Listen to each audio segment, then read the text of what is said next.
బాలీవుడ్ నటుడు ఫిష్ వెంకట్ గత కొన్ని రోజులుగా కూడా ఆసుపత్రిలో ఉన్నారు. అయితే ఆయన కన్నుమూయటం జరిగింది. మూత్రపిండ సంబంధిత వ్యాధితో కొంతకాలంగా బాధపడుతూ కూడా ఆయన తుదిశ్వాస విడిచారు. నగరంలోని ఓ ప్రైవేట్ ఆసుపత్రిలో చికిత్స పొందుతూ ప్రాణాలు కోల్పోయారు.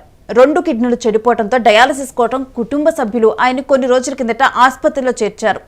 2 కిడ్నీలు మార్పిడి చేయాలని వైద్యులు తెలిపారని ఆయన కుమార్తె ఇటీవల మీడియా ముందుకు వచ్చి వెల్లడించిన విషయం తెలిసిందే.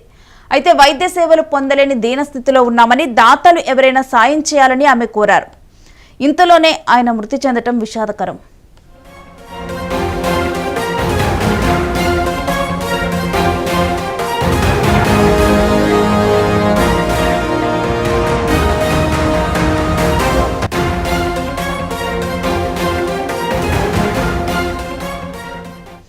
వెంకట్ 100కు పైగా చిత్రాల్లో హాస్య నటుడుగా, క్యారెక్టర్ ఆర్టిస్టుగా సినీ ప్రియులను అలరించారు. ఆది, Dil, Bunny, Attarintiki Daredi, Lakshmi, Chennakesava Reddy, Gabbar Singh, DJ Tillu, King, Don Seenu, Mirapakay, Daruvu, Supreme తదితర హిట్ చిత్రాల్లో నటుడుగా గుర్తింపు తెచ్చుకున్నారు. ఆయన చివరి చిత్రం కాఫీ విత్ ఏ కిల్లర్. అయితే వెంకట్ అసలు పేరు మంగిలపల్లి వెంకటేష్. ఆయన స్వస్థలం మచిలీపట్నం. తొలుత ఫిష్ వెంకటేష్గా పిలిచేవారు. నటుడు అయ్యాక ఆయన పేరు ఫిష్ వెంకట్గా మారింది.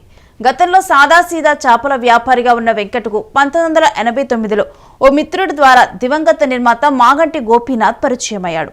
ఆయన 1991లో నిర్మించిన జంతర్ మంతర్ చిత్రంలో వెంకట్కు తొలిసారి నటించే అవకాశం వచ్చింది. అయితే అప్పట్లో పెద్దగా గుర్తింపు రాకపోయినప్పటికీ నటనపై ఆసక్తితో అడపాదడపా కొన్ని సినిమాల్లో నటించారు. అయితే 2002లో ఎన్టీఆర్ హీరోగా వివి వినాయక్ తీసిన ఆది సినిమాతో వెంకట్కు గుర్తింపు వచ్చింది. ఆ చిత్రంతోనే సినీ పరిశ్రమలో నిలదొక్కున్నట్లు గతంలో వెంకట్ పేర్కొన్నారు.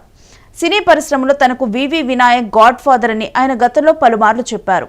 ఆది చిత్రంలో వెంకట్ పాత్రకు మంచి గుర్తింపు వస్తుందని, ఇండస్ట్రీలో ఇక వెనక్కి తిరిగి చూసే అవకాశం ఉండదని వివి వినాయక్ అన్నారు. దివంగత నటుడు శ్రీహరి తనను ఎంతో ప్రోత్సహించారని, ఆయనతో తనకు ఎంతో అనుబంధం ఉండేదని వెంకట్ ఓ ఇంటర్వ్యూలో చెప్పారు. ప్రస్తుతం వెంకట్ కుటుంబం హైదరాబాద్లోని రామ్నగర్లో నివాసం ఉంటోంది.